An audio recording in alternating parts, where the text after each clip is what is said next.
BCom Sem 1, subject General English, Grammar and Composition. Lecture number 5. આજે આપણે unit 3ની અંદર ગ્રામરમાં use of do, have and be એના વિશે માહિતી આપણે મેળવીએ. તો સૌપ્રથમ ડુ ના વિશે આપણે માહિતી મેળવીશું કે ડુનો ઉપયોગ એ ક્યારે કરવામાં આવે છે. પછી હેવ અને બી ને વિશે આપણે માહિતી મેળવીશું. ડુ સિમ્પલ પ્રેઝન્ટ ટેન્સની અંદર ડુ અને ડઝ તરીકે તેનો ઉપયોગ થાય છે અને કે પાસ્ટ ટેન્સની અંદર ડીડ તરીકે તેનો ઉપયોગ કરવામાં આવે છે. તો આજે આપણે ડુ, ડઝ એન્ડ ડીડનો ઉપયોગ ક્યારે થાય એ આપણે જોઈએ. પરંતુ તે પહેલાં ડુ એ મુખ્ય ક્રિયાપદ તરીકે ઘણીવાર તેનો ઉપયોગ કરવામાં આવે છે અને કે તેનો ડુનો મિનિંગ થાય છે કે કોઈ કાર્ય, અમુક કાર્ય ફરજિયાત કરવું કે કોઈ કાર્ય બજાવવું, તેના અર્થમાં ટુ ડુ એવા ક્રિયાપદનો ઉપયોગ કરવામાં આવે છે. For example, you must do this work. Do as I tell you. Do it by yourself. એટલે કે અહીંયા ડુ છે તે મુખ્ય ક્રિયાપદ તરીકે તેનો ઉપયોગ કરવામાં આવે છે ઇમ્પરેટિવ સેન્ટેન્સની અંદર ખાસ કરીને. હવે આપણે ટેન્સ વાઇઝ આપણે જોઈએ તો સિમ્પલ પ્રેઝન્ટ ટેન્સ અને સિમ્પલ પાસ્ટ ટેન્સની અંદર વાક્યમાં પ્રશ્ન પૂછવા માટે અને કે નકાર વાક્ય રચનાની અંદર ડુ, ડઝ એન્ડ ડીડનો ઉપયોગ કરવામાં આવે છે. સિમ્પલ પ્રેઝન્ટ ટેન્સની અંદર ડુ અને ડઝનો ઉપયોગ કરવામાં આવે છે.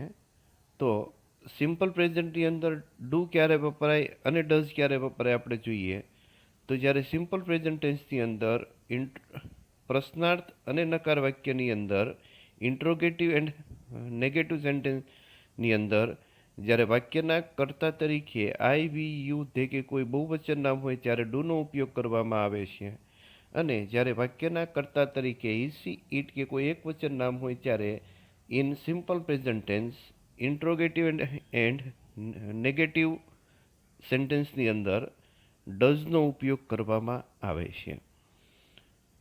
ફોર એક્ઝામ્પલ, આપણે ડુ કે ડઝ તે પ્રશ્ન પૂછીએ એવા કેટલાક આપણે સેન્ટેન્સ લઈએ. For example, do you know the road to the city? Question mark. Do they know your address? Does she like this game? તો અહીંયા સિમ્પલ પ્રેઝન્ટ ટેન્સની અંદર પ્રશ્ન પૂછવા માટે એઝ હેલ્પિંગ વર્બ, સહાયકારક ક્રિયાપદ તરીકે ડુનો ઉપયોગ કરવા, ડુ કે ડઝનો ઉપયોગ કરવામાં આવે છે. સેન્ટેન્સ નંબર 1 એન્ડ 2ની અંદર આપણે ડુનો ઉપયોગ કર્યો કે જ્યારે સેન્ટેન્સ નંબર 3ની અંદર does she like this game, એટલે અહીંયા વાક્યના કર્તા તરીકે સી હોવાથી આપણે ડઝનો ઉપયોગ આપણે કરેલ છે. એ જ પ્રકારે આપણે જો કે નેગેટિવ સ્ટ્રક્ચર આપણે જોઈએ તો I do not like this game. She does not like cooking food. તો અહીંયા ઇન સિમ્પલ પ્રેઝન્ટ ટેન્સ નકાર વાક્યની અંદર આપણને ડુ કે ડઝનો ઉપયોગ આપણને જોવા મળે છે. એ જ પ્રકારે આપણે જોઈએ તો સિમ્પલ પાસ્ટ ટેન્સની અંદર પણ વાક્યની અંદર પ્રશ્નાર્થ અને નકાર વાક્યમાં ડીડનો ઉપયોગ આપણે કરીએ છીએ. For example, did your friend ask you to give this box? Question mark. Did you go there yesterday?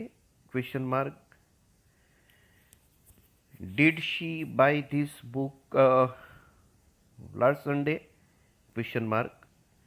તો આ પ્રકારના સેન્ટેન્સીસની અંદર પ્રશ્ન પૂછવા માટે સિમ્પલ પાસ્ટ ટેન્સની અંદર ડીડનો ઉપયોગ કરવામાં આવે છે. એ જ પ્રકારે કે કોઈ નકાર વાક્ય હોય અને ત્યારે પણ આપણને ડીડનો ઉપયોગ આપણને એ જોવા મળે છે. For example, he did not complete his book. You did not receive this letter. He did not go there. તો આ પ્રકારના સેન્ટેન્સ, નેગેટિવ સેન્ટેન્સીસની અંદર ઇન સિમ્પલ પાસ્ટ ટેન્સ આપણે એઝ હેલ્પિંગ વર્બ, સહાયકારક ક્રિયાપદની અંદર ડીડનો ઉપયોગ કરીએ છીએ. તો આ ડુનો ઉપયોગ ક્યારે ક્યારે થાય? તો કે ડુનો ઉપયોગ ડુ, ડઝ અને ડીડ તરીકે કરવામાં આવે છે. ડુ એ do and does simple present ટેન્સની અંદર જોવા મળે છે, અને ડુનો ડીડ તરીકેનો ઉપયોગ છે તે આપણને સિમ્પલ પાસ્ટ ટેન્સની અંદર જોવા મળે છે. એ જ પ્રકારે આપણે જોઈએ તો ડુનો ઉપયોગ છે કોઈ પણ બાબત ઉપર ભાર આપવા માટે પણ ઘણીવાર ડુનો ઉપયોગ કરવામાં આવે છે. એટલે કે મીન્સ કે કોઈ પણ કાર્ય ભારપૂર્વક કરવું જ જોઈએ એવું દર્શાવવા માટે ઘણીવાર સેન્ટેન્સીસની અંદર ડુનો ઉપયોગ કરવામાં આવે છે. કે for example, he do admit his responsibility in this matter. કે તેમણે આ બાબતની અંદર પોતાની જવાબદારી સ્વીકારવી જોઈએ. You did say that he was right. Another sentence, you do know about this. એટલે કે કોઈ પણ બાબત ઉપર ગંભીરતાપૂર્વક, ભારપૂર્વક એ બાબત દર્શાવવા માટે આપણે ઘણીવાર ડુનો ઉપયોગ આપણે એ કરીએ છીએ.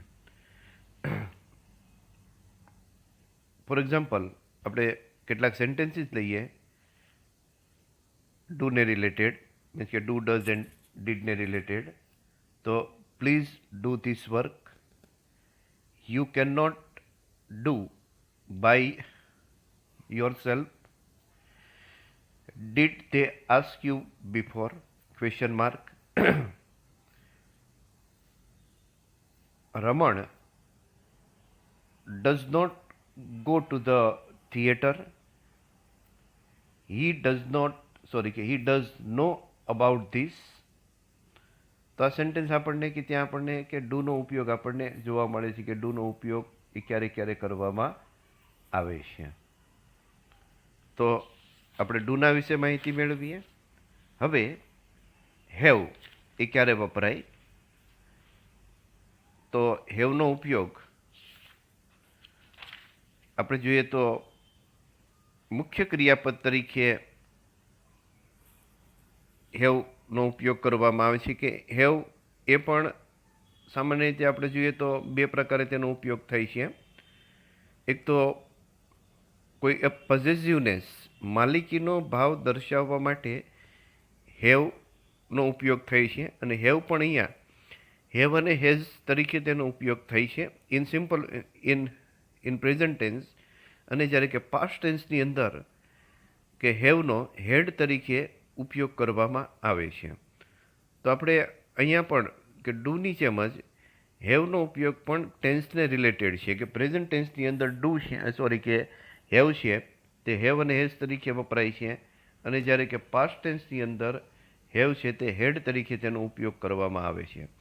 તો ફર્સ્ટ આપણે જોઈશું કે હેવનો માલિકી તરીકેનો ભાવ એ દર્શાવવા માટે કે પોઝેસિવનેસ, અને કે સેકન્ડ છે કે તેનો એઝ એ ટેન્સ કે વાક્યની અંદર એક કાળ, મીન્સ કે ટેન્સની અંદર કેવા પ્રકારે તેનો ઉપયોગ કરવામાં આવે છે કે આપણને હેવ જોવા મળે છે. તો હેવ ક્યારે વપરાય અને હેઝ ક્યારે વપરાય જોઈએ? તો જ્યારે વાક્યના કર્તા તરીકે આઈ વી યુ કે કોઈ બહુવચન નામ હોય, they, I we you they કે કોઈ બહુવચન નામ હોય, ત્યારે હેવનો ઉપયોગ આપણે કરીએ છીએ. Four example, I have, we have, you have, they have, students have. બરાબર છે. અને જ્યારે થર્ડ પર્સન સિંગ્યુલર એટલે કે હી સી ઇટ કે કોઈ એક વચન નામ હોય ત્યારે કે હેઝનો ઉપયોગ કરવામાં આવે છે. For example, he has, she has, it has, the boy has. એટલે કે કોઈ એક વચન નામ હોય ત્યારે કે તેની સાથે ઇન પ્રેઝન્ટ ટેન્સ હેઝનો ઉપયોગ કરવામાં આવે છે. તો આપણે ફર્સ્ટ આપણે જોઈએ કે હેવનો માલિકીનો ભાવ દર્શાવવા માટે હેવ એ ક્રિયાપદનો ઉપયોગ. ફર્સ્ટ આપણે પ્રેઝન્ટ ટેન્સ લઈશું. પ્રેઝન્ટની માલિકી દર્શાવવા માટે હેવ કે હેઝ વપરાય છે, અને જ્યારે ભૂતકાળની માલિકી દર્શાવવા માટે હેડનો ઉપયોગ કરવામાં આવે છે. For example, my neighbour has a car, she has blue eyes, my friend has a nice toy, we have our own bungalow. એટલે કે એ વર્તમાનની માલિકી દર્શાવવા માટે હેવનો ઉપયોગ કે હેઝનો ઉપયોગ કરવામાં આવે છે. અને ભૂતકાળની માલિકી દર્શાવવા માટે કે for example, I had a new scooter, she had a very good dress, my friend had a farm in his village. તો અહીંયા આપણને ભૂતકાળની માલિકી કે ભૂતકાળમાં તેની પાસે કંઈક હતું, ભૂતકાળની પોઝિટિવનેસ મીન્સ કે સેન્સ ઓફ પોઝેસ એ દર્શાવવા માટે આપણે હેડનો ઉપયોગ આપણે કરીએ છીએ. બરાબર છે. નંબર 2, હેડનો ઉપયોગ આ સિવાય ક્યારે થાય? તો કોઈ સેન્સ ઓફ ટેક ના અર્થમાં, લેવું એના અર્થમાં કે for example, we have lunch at 1:30 PM, we have dinner at 9 PM, they had a holy bath in the river Ganga, we have drink after dinner. તો આ સેન્ટેન્સની અંદર આપણે જોઈએ છીએ કે કોઈ સેન્સ ઓફ ટેક મીન્સ કે કોઈ ખાવાનું પીવાનું મીન્સ કે take of meal, food, drink, બરાબર ના અર્થની અંદર આપણને હેવનો ઉપયોગ આપણે એ કરીએ છીએ. એ જ પ્રકારે આપણે જોઈએ તો હેવનો ઉપયોગ આપણે જે કંઈ ભૂતકાળની અંદર આપણે મીન્સ કે લેક્ચર નંબર 3-4ની અંદર આપણે જોયું કે એ પ્રેઝન્ટ ટેન્સની અંદર present perfect tense and present perfect continuous tense અને પાસ્ટ પરફેક્ટ ટેન્સની અંદર હેવ, હેઝ અને હેડનો આપણે ઉપયોગ જોવા મળે છે. તો પ્રેઝન્ટ પરફેક્ટ ટેન્સની અંદર એની વાક્ય રચનામાં અને મીન્સ કે તેનું વર્બ ફોર્મ છે તે હેવ કે has plus past participle of the verb, કે ત્યાં આપણને હેવ કે હેઝનો આપણે ઉપયોગ આપણે કરીએ છીએ. એ જ પ્રકારે કે પ્રેઝન્ટ પરફેક્ટ કન્ટિન્યુઅસ ટેન્સની અંદર કે તેનું વર્બ ફોર્મ થાય છે કે હેવ કે હેઝ પ્લસ બીન પ્લસ ક્રિયાપદનું આઈએનજી વાળું રૂપ, તો ત્યાં પણ આપણે હેવ કે હેઝનો ઉપયોગ આપણે જોવા મળે છે. એ જ પ્રકારે કે પાસ્ટ ટેન્સની અંદર એટલે મીન્સ કે પાસ્ટ પરફેક્ટ ટેન્સની અંદર આપણને હેડનો ઉપયોગ જોવા મળે છે કે તેની વર્બ ફોર્મ છે had plus past participle of the verb. તો આ હેવનો ઉપયોગ એ ક્યારે કરવામાં આવે છે કે ઓક્ઝિલરી વર્બ તરીકે. બરાબર છે.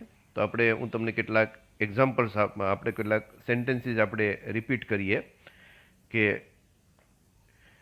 I have read Gitanjali.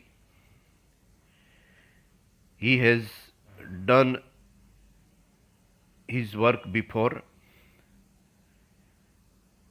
She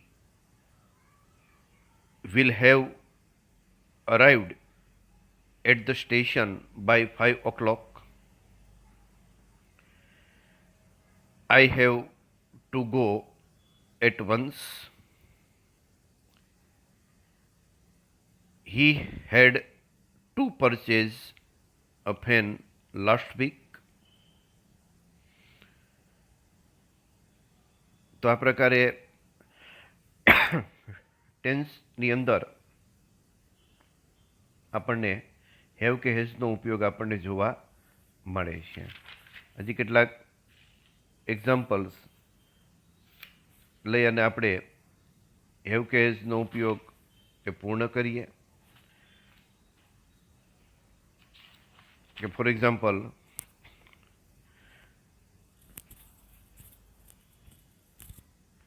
she had a telegram from his friend in Mumbai. Ram had a cable from her friend in New York. Vasanti had a gift from her friend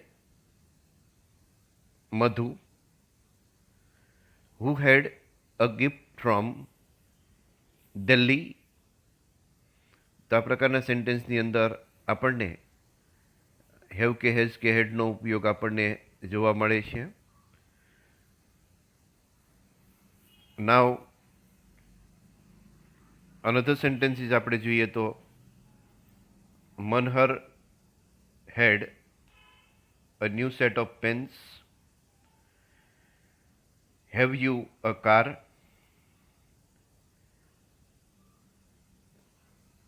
Are you having a party? Who had a heart attack?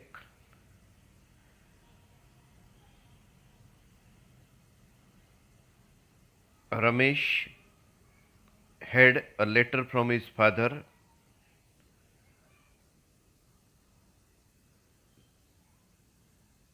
They have breakfast at 9 o'clock. તો એ આપણને હેવનો ઉપયોગ આપણને જોવા મળે છે. At the and આપણે બી એ two બીના રૂપ તરીકે તેનો આપણે ઉપયોગ કરીએ છીએ. કે બી એટલે શું? કે પ્રેઝન્ટ ટેન્સની અંદર બીનો ઉપયોગ આપણે એમ ઇઝ આર તરીકે કરીએ છીએ. પાસ્ટ ટેન્સની અંદર વોઝ અને વેર તરીકે બીનો ઉપયોગ આપણને જોવા મળે છે. અને ફ્યુચર ટેન્સની અંદર શેલ બી કે વિલ બી તરીકે બીનો ઉપયોગ આપણે કરીએ છીએ. બરાબર? તો વેરી સિમ્પલ સેન્ટેન્સીસ આપણે જોઈએ તો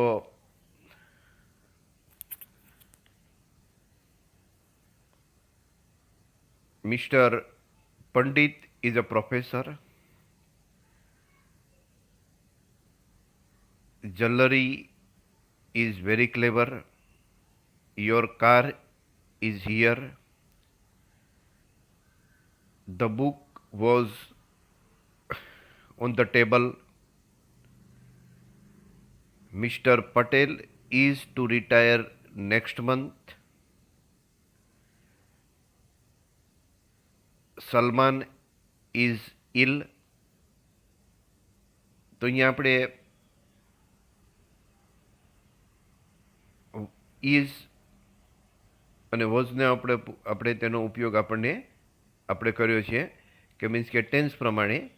કે બીજા આપણે અનધર સેન્ટેન્સીસ આપણે જોઈએ કે બીનો બી તરીકે ઉપયોગ. બી is used to express a command or request. એટલે કે કોઈ કમાન્ડ કે રિક્વેસ્ટનો સેન્સ મીન્સ કે ઇમ્પરેટિવ સેન્ટેન્સની અંદર બીનો ઉપયોગ આપણને આ પ્રકારે જોવા મળે છે. કે be quiet, be a clever boy, be nice to your teachers, be a good husband. તો અહીંયા આપણને ઇમ્પરેટિવ સેન્ટેન્સની અંદર બીનો ઉપયોગ આપણને જોવા મળે છે. એ જ પ્રકારે કે જ્યારે ધેર પછી આપણને બીનો ઉપયોગ આપણે કરીએ છીએ, મીન્સ કે એમ ઇઝ આરનો ઉપયોગ આપણે, મીન્સ કે ઇઝ આર કે વોઝનો ઉપયોગ આપણે કરીએ છીએ કે there is a pen in the box, there isn't any water in the jug, there are birds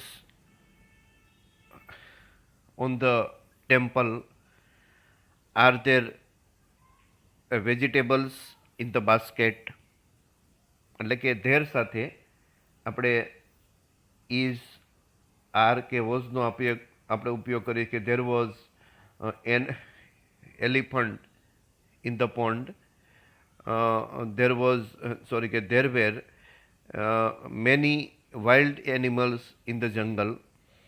તો આ પ્રકારે ધેર પછી ઇઝ આર કે વોઝ કે વેરનો આપણે ઉપયોગ આપણે કરીએ છીએ. એ જ પ્રકારે કોઈ ફિઝિકલ કે મેન્ટલ કન્ડિશન દર્શાવવા માટે પણ બીનો ઉપયોગ આપણે કરીએ છીએ કે બી મીન્સ બી એટલે આપણે યાદ રાખવાનું કે એમ ઇઝ આર, વોઝ કે વેર કે શેલ બી કે will be. I am ill, he is cold, she is hot, he will be delighted, Dilip will be angry, Harish is not well. એટલે કે અહીંયા ફિઝિકલ કે મેન્ટલ કન્ડિશન દર્શાવવા માટે આપણે બીનો ઉપયોગ આપણે કરીએ છીએ. કોઈ એજ ઉંમરનો ઉલ્લેખ કરવા માટે પણ આપણે બીનો ઉપયોગ કરીએ છીએ કે Rama is 25 feet by 11 feet. Daksha is 60 years old. How old are you? I am 50 years old. This temple is 125 years old. એટલે આ પ્રકારે કોઈ ઉંમર એ દર્શાવવા માટે પણ બીનો ઉપયોગ થાય છે. કોઈ સાઇઝ કે વેઇટ દર્શાવવા માટે પણ આપણે બીનો ઉપયોગ કરીએ છીએ કે my house is 65 feet by 50 feet. Rahul is 75 kilogram. This envelope is 8 inch by 6 inch. How tall are you? Anu is 15 pound. Pound અહીંયા વેઇટ તરીકે તેનો આપણે ઉપયોગ એ કરીએ છીએ. કોઈ ડિસ્ટન્સ દર્શાવવા માટે પણ આપણે બીનો ઉપયોગ કરીએ છીએ. How far is the station? It is 5 miles from here. Your town is not far from mine. Is the garden very near to the railway station? Question mark. કોઈ પ્રાઇસ એક્સપ્રેસ રજૂ કરવા માટે પણ બીનો ઉપયોગ કરવામાં આવે છે. It is 15 rupees a kilogram. How much is this? This pen is worthy 25 rupees. તો આ પ્રકારે આપણે બીનો સામાન્ય રીતે ઉપયોગ કરીએ છીએ. હવે આપણે બીનો ઉપયોગ આપણે એઝ એ ટેન્સ વાઇઝ આપણે જોઈએ તો પ્રેઝન્ટ કન્ટિન્યુઅસ ટેન્સની અંદર આપણે એમ ઇઝ આરનો ઉપયોગ આપણને જોવા મળે છે. પાસ્ટ કન્ટિન્યુઅસ ટેન્સની અંદર વોઝ અને વેરનો ઉપયોગ કરવો જોવા મળે છે. અને ફ્યુચર કન્ટિન્યુઅસ ટેન્સની અંદર આપણે શેલ બી કે વિલ બીનો ઉપયોગ આપણે કરીએ છીએ. તો પ્રેઝન્ટ કન્ટિન્યુઅસ ટેન્સ આપણે જોઈએ તો I am writing this letter now. My friend is playing with a ball. તો અહીંયા આપણે પ્રેઝન્ટ કન્ટિન્યુઅસ ટેન્સની અંદર આપણે જોયું. એ જ પ્રકારે કે પાસ્ટ કન્ટિન્યુઅસ ટેન્સની અંદર વોઝ કે વેર પ્લસ ક્રિયાપદના આઈએનજી વાળા વર્બ તરીકે આપણને વોઝ કે વેરનો આપણને ઉપયોગ જોવા મળે છે કે Varun was waiting for his friend at the station now. Piyush and his friends were working at the factory at present. તો આ પ્રકારે આપણે જોઈએ તો ફ્યુચર ટેન્સની અંદર પણ શેલ બી કે વિલ બીનો ઉપયોગ આપણને જોવા મળે છે કે she will be waiting for me tomorrow at this time.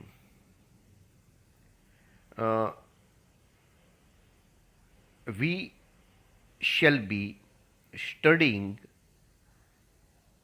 In the college next year at this time.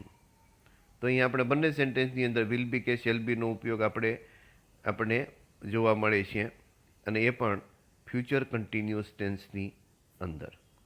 તો આ use of do have and be નો સામાન્ય રીતે મુખ્ય ક્રિયાપદ તરીકેનો ઉપયોગ અને એઝ એ હેલ્પિંગ વર્બ સહાયકારક ક્રિયાપદ તરીકેનો ઉપયોગ ક્યારે થાય આપણે જોયો. અને આ સિવાય તો આ સાથે આપણો ગ્રામર પોર્શન છે તે પૂર્ણ થઈ છે. યુનિટ 3. હવે યુનિટ 1 એન્ડ 2 એ ટેક્સને રિલેટેડ છે. Gujarati medium the name of the tax is beautiful mind અને તેને રિલેટેડ ક્વેશ્ચન્સ એટલે મીન્સ કે short question, short notes, MCQs and true or false મેં ગ્રુપની અંદર મૂકેલ છે, તો તેમાંથી મેળવી લેવા. અને યુનિટ 4 એ પેરેગ્રાફ રાઇટિંગ છે, 12 પેરેગ્રાફ્સ આપેલા છે અને એ પણ મેં ગ્રુપની અંદર મૂકેલ છે. અને છતાં પણ જો કોઈ વિદ્યાર્થીને ન મળેલ હોય તો મારા પર્સનલ નંબર ઉપર પણ તમે મને વોટ્સએપ કરશો કે સર મને યુનિટ 1, 2 એન્ડ 4નું મટીરિયલ મોકલાવો ગુજરાતી મીડિયમ બ્યુટીફુલ માઇન્ડ્સ માટેનું, અને તો પણ હું તમને એ વોટ્સએપ કરી આપીશ. તો આ સાથે આપણે ઇંગ્લિશનો સિલેબસ યુનિટ 1, 2 એન્ડ 3 કે મેં તમને વોટ્સએપની અંદર મોકલાવેલ છે અને યુનિટ 3 છે મીન્સ કે યુનિટ 4 મીન્સ કે એ ગ્રુપની અંદર મોકલાવેલ છે અને યુનિટ 3 જે ગ્રામર પોર્શન એ આપણે 5 લેક્ચરની અંદર પૂરો કરીએ છીએ. Thank you.